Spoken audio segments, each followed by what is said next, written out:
Hey everyone, if you're a fan of the show, please head over to mikeyop.com and click the subscribe button. It's the best way to support us, and it's free. That's mikeyOPP.com. Thanks. Hi, I'm Mike Oppenheim, and you're listening to Coffin Talk, Exit Interviews with the Living, a weekly podcast that explores how our views on death affect the way we live our life. This week, all the way from New York City, we have Rabbi Rachel Goldenberg. Welcome. How are you? I'm great. Awesome. Thanks. Glad to be here. Yeah, well, we're always interested in having anyone on our show who's interested in metaphysics, but especially people with religious and non-religious backgrounds.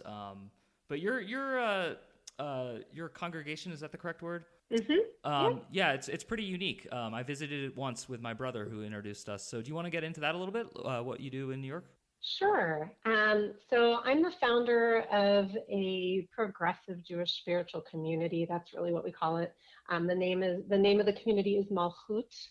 And I'm a Reform ordained rabbi, but our community is not affiliated with any particular movement, but is very much influenced by renewal Judaism, and sort of the intersection of mindfulness and Jewish spiritual practice.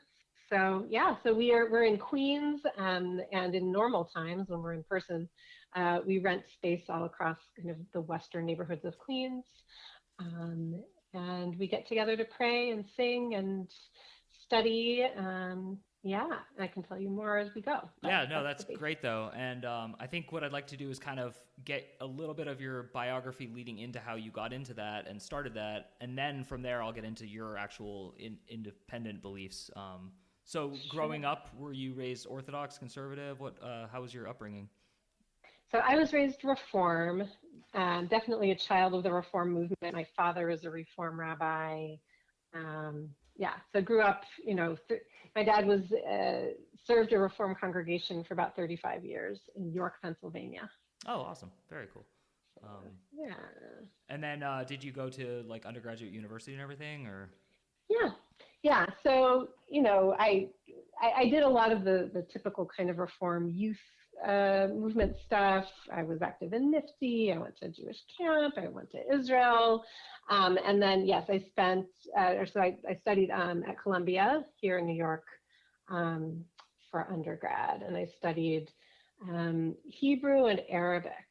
Wow. Middle Eastern languages and cultures is the name of the program. Very cool. And what era was that during? Was that like before our engagement with Iraq and stuff, or? Yeah, it was after the first engagement with Iraq. Okay, yeah. I was there in the mid 90s. Okay, cool.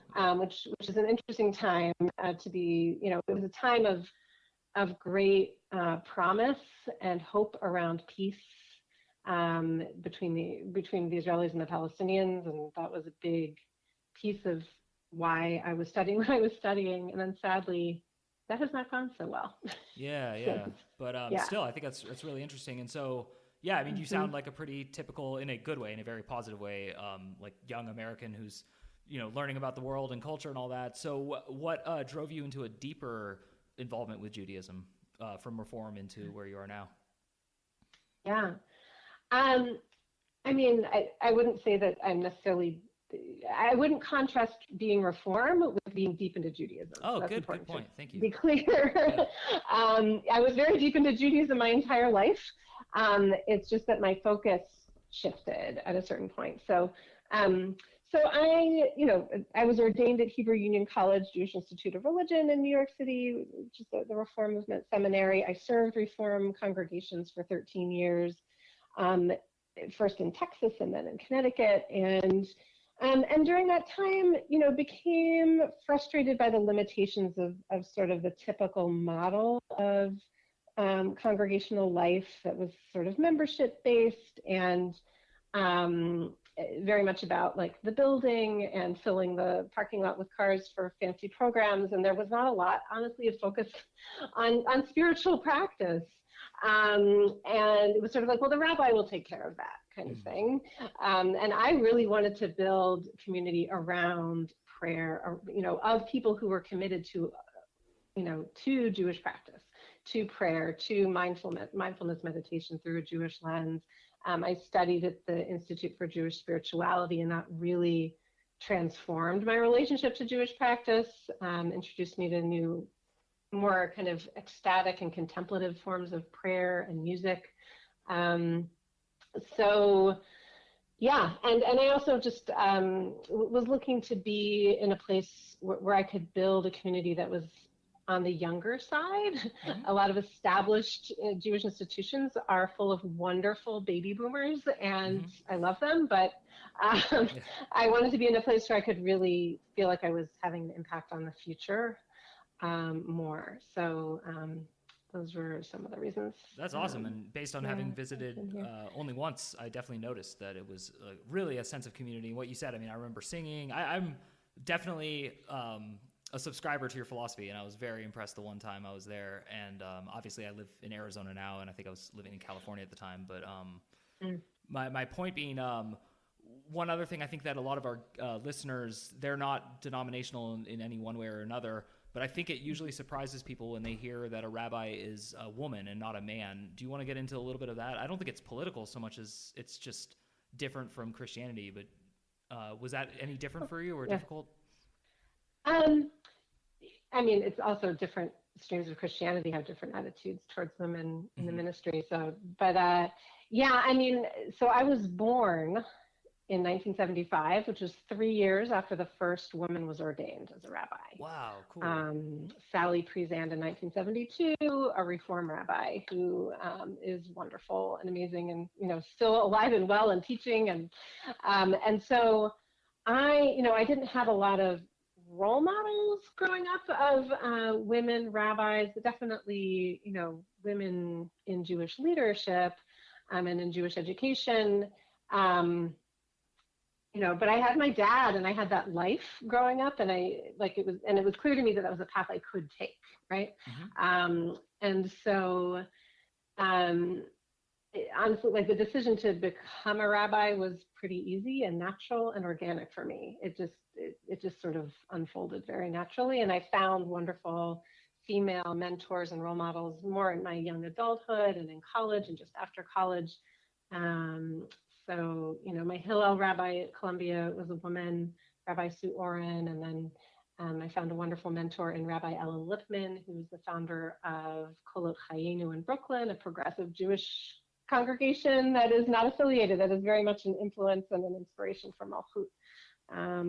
So the path towards ordination was pretty clear, and I'm just so grateful to the generations of women that came before me that made it a lot easier for my generation. Yeah. So, but I would say, like, it's not all rosy.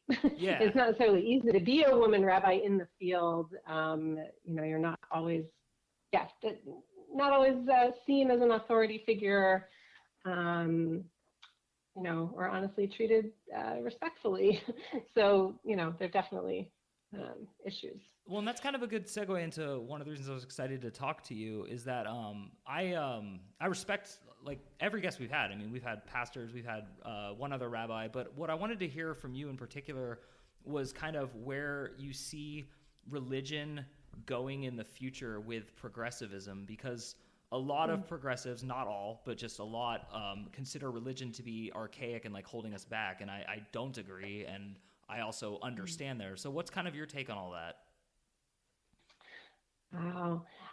I really feel that Judaism has so much richness and so much goodness to give in terms of like supporting someone in their progressive activism and their work and their lives. Just Jewish values are, really support, like the very core Jewish value of all human beings being created b'tselem Elohim, in the image of the divine. I mean, from that flows so much good work that we can be doing around equity and, LGBTQ rights, and, definitely influences my work in, the movement for Black lives, racial and economic justice. I mean, those kinds of things you can find so much support for that kind of work and those kinds of policies, progressive policies, in Torah, in Talmud, in our tradition. And, I think for those who are politically engaged or see themselves as progressives, to have a spiritual community that you can find sanctuary in, right? Find comfort in, that can be a place that kind of nourishes your spirit, and also kind of gives you Jewish language through which to really authentically, express yourself out in the world when you're doing that kind of work. That's a big role that Malkhut, that my community, I think, plays in the lives of our participants, is that it's like a spiritual home base. Yeah.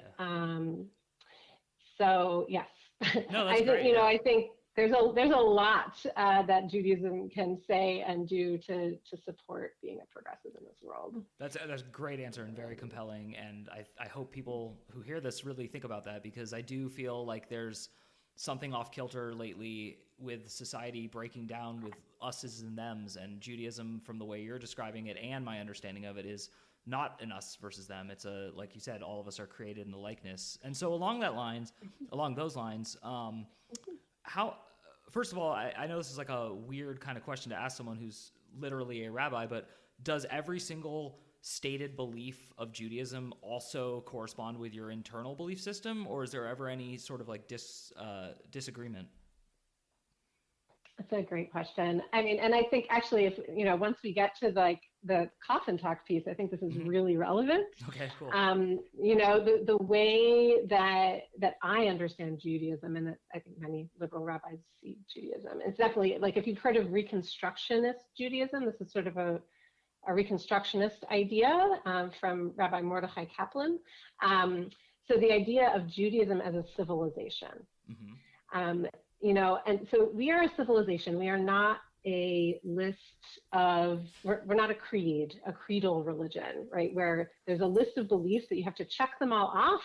And once you've checked them all off, then you're Jewish. Instead, Judaism is really, it's like layers, like if you think about archaeology, right? It's civilization, layers of tradition and practice and philosophy and theology and law and stories and recipes, and it's much messier than that. So in terms of talking about belief, right? I find as a Jew that it's not so hard to kind of, if you go inward and think about, what is my relationship to death, for instance, right? Or what is my relationship to sexuality, or, any given question, you can generally find support for that in the tradition. So, for better or worse. Yeah. Right? I mean, you can find support for terrible things too, in the tradition and in the civilization, because it's human, and it's sort of humanity over many, many generations evolving in relationship with the divine and in understanding of the divine. So, I don't know if that really answers your question. No, so I would say that it's pretty unusual for me to, there are definitely times when what I believe, what I ascribe to, conflicts with an aspect of Jewish tradition, for sure, right? I mean, you look at Leviticus and the laws against homosexuality, for instance, that directly conflicts with how I relate to sexuality, and the fact that yes, we are diverse in our sexuality as humans, and we should be able to love who we love. But there are other parts of Jewish tradition that absolutely support that idea around, as we talked about, right? That we are all created in the image of the divine, that it's not a mistake that someone is trans. It's not a moral problem that someone is gay. So, yeah. Well, that's actually the perfect launching point into what Coffin Talk is about, is morality as attributed to life and death and the whole meaning of it. So for you now, just you on the spot as you, what is your opinion of the divine, of the divinity, of the actual human life cycle. Do you think there's anything more when we die? I think those are two different questions. Okay. So, cool. So, right, like, I mean, what's the relationship of my body to God or human life to God? I mean, let me just step back, please. And kind of give you the bigger picture and the ways I think about God. What really resonates with me are more Hasidic ways and Kabbalistic, Jewish mystical ways of understanding God. And in the Hasidic, the early Hasidic movement, the thinking there is that for many Hasidic teachers, not all of them, that the divine is in everything and in everyone. That God or divinity really is the process of the unfolding of creation from moment to moment in nature, in our bodies, in the worlds, in the universe. That is what God is. Not some separate supernatural being that is outside of the universe, but more, this unfolding energy, right, of divinity that moves through us and moves through the universe. And so when I think about death, it's not a problem for me. I mean, okay, existentially, it's scary, right? To imagine that I will change form. I'm going to change form. I'm going to, I will breathe my last breath, and my body will deteriorate, and it will go back into the ground. I mean, that's a very Jewish idea. We're not supposed to be embalmed. We're supposed to be buried, in a very plain wooden casket. Everything is supposed to go back into the earth.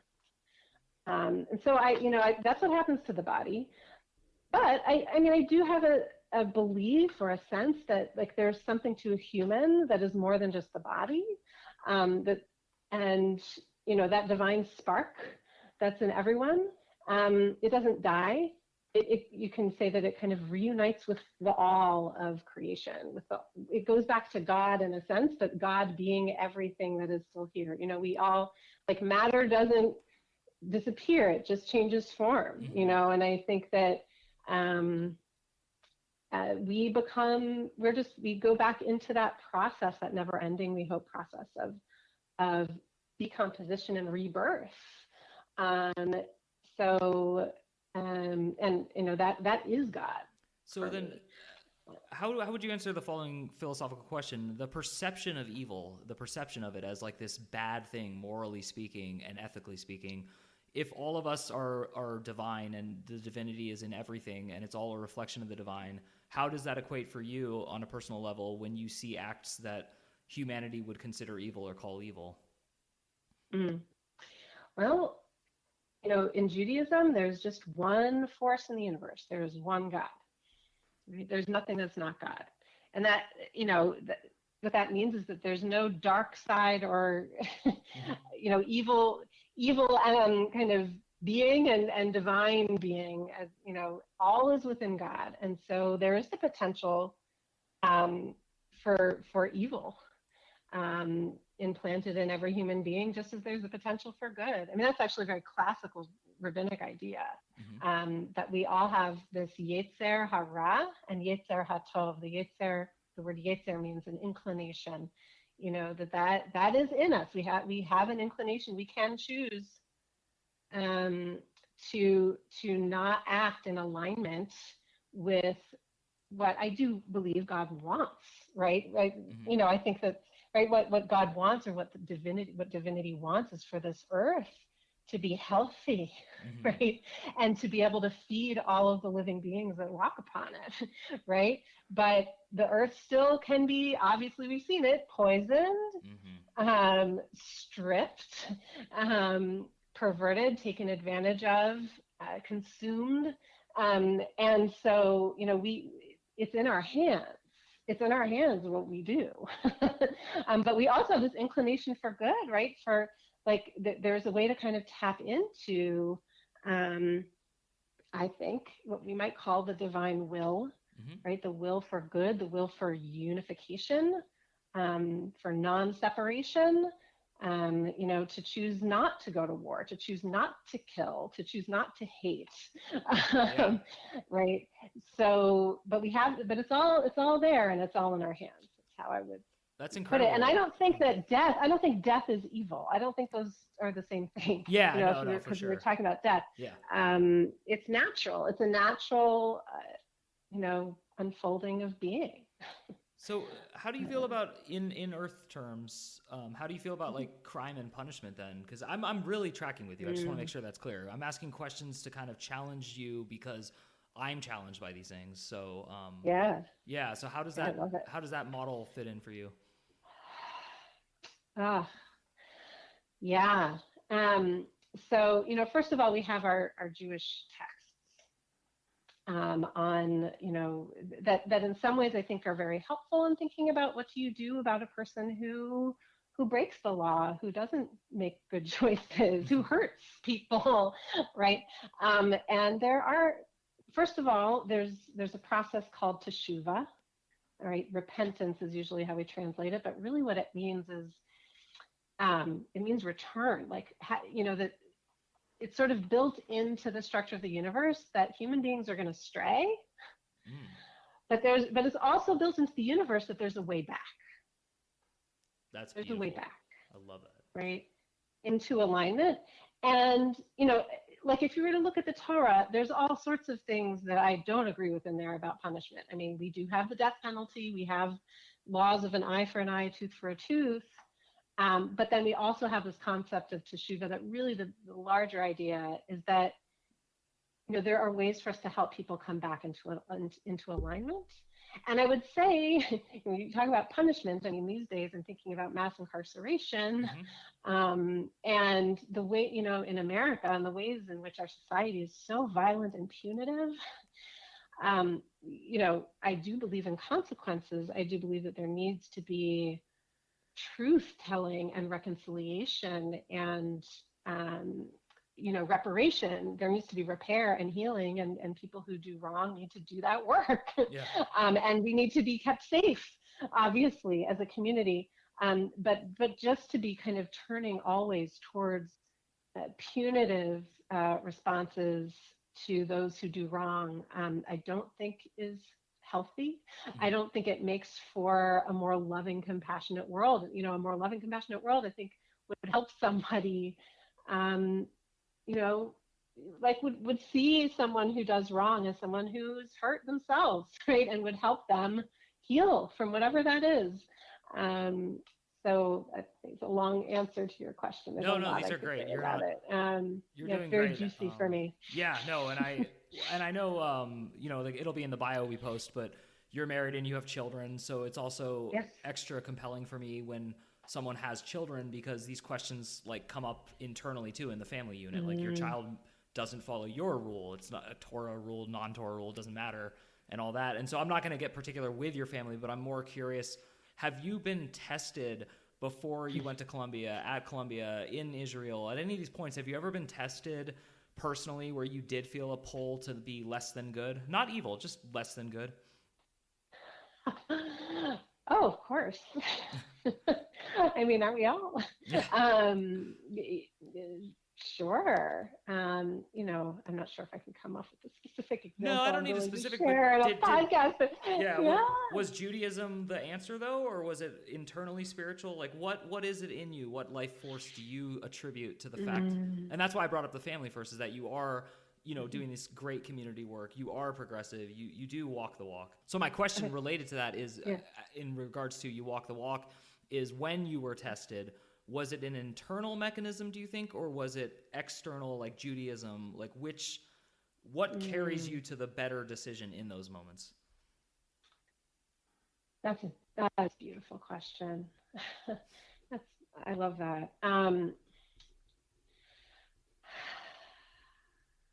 I would say one of the most powerful kind of teachings I've learned actually from studying Buddhism and mindfulness, and that is actually also very deeply rooted in Judaism, is to ask, what would love do in this moment? That.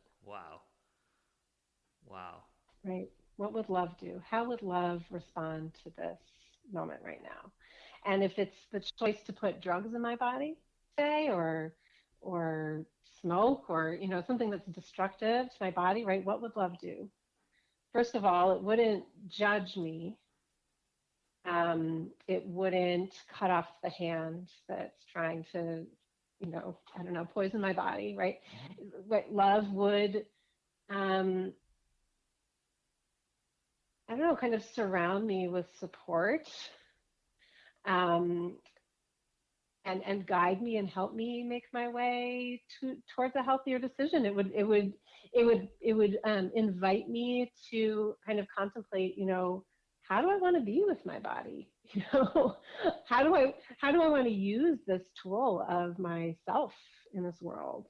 So yeah, or what would love call on me to do in a moment when I'm really frustrated with one of my children? They're driving me crazy, right? Yeah. They're doing something that's not helpful, right? I could, and I first one to admit I have, scream, yell, whatever, in my better moments though, I remember, okay, they're hurting right now. Like, how can I embody love in this moment? What do I hear? What do I sense in my child right now? They're hurting. They're lashing out at me, not because they hate me, but because they're a teenager and they're like in a lot of pain and confusion right now. Yeah. How can I be with them in that? So yes. Is it a lot of pressure having people? I'm going to assume something. I'm going to assume people assume that you're better than them. Not a lot of people, not everyone, but like, someone on a plane is just like, oh, you're a rabbi. They straighten their back a little bit. Maybe they don't order like 2 shots of bourbon. Like, how is that pressure for you? How does that? I will say, like, very, just speaking as me, Rachel, take off the rabbi hat and everything. Mm-hmm. I hate it. I hate it. Like, that really is what's going on inside. You're like, no, like I was on a wonderful Zoom call the other day with a group of activists, and someone dropped an F-bomb. And then it was my turn to speak. And I was like, yes, I'm feeling that rage. We were talking about the lack of healthcare in this country. Right? It would make anyone drop an F-bomb. But like the minute I came out as a rabbi in that moment, the person was like, oh no, I can't believe I said that word.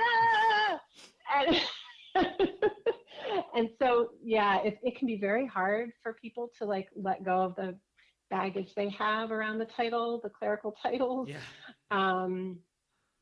And, I don't know what your original question was, but that tends to be my internal response. I was a grammar teacher, so I get it in the same kind of direction. If someone finds that out, they're afraid to email me or let me see anything they've written.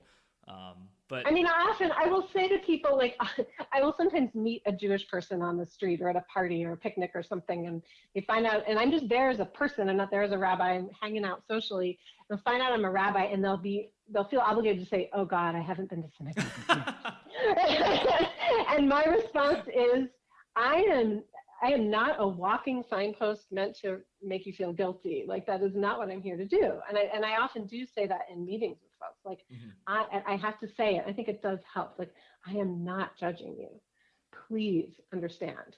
Like, there's no judgment here, no guilt. Well, that's beautiful. We're running out of time, but I do always like to let you kind of have the last word, and then I'll just say goodbye to the audience. But I feel compelled to ask you, like, what would be your overall advice to people who don't call themselves progressive and don't like that word? How would you like to extend the olive branch to those listeners? There are some of them, not all of them. So. Oh, that's a great question. What I would like to say is that, as just what I just said before, right? No judgments, no guilt. I, as a rabbi and as a person, am someone who just loves to be in relationship with other human beings and to hear their stories and to listen. I guess I would just hope that folks who are also looking for a way in to spiritual life, a way into Judaism, that there is a home for you. And that, what makes this world beautiful and rich is that we're all different. It doesn't, I don't see folks who are conservative as bad people or as doing things wrong. I think that we are conditioned. I was conditioned in the way I was conditioned growing up and became the person I became. It doesn't invalidate how other folks emerge. And I would just hope we could be in conversation with each other and be able to listen openly with each other. That is totally beautiful. And Rabbi Rachel Goldenberg from New York, thank you so much for helping us put another nail in the coffin. As always, I am Mike Oppenheim, and you have been listening to Coffin Talk, Exit Interviews with the Living, and we will see you soon. Walking along when I hear this song, and I'm walking alone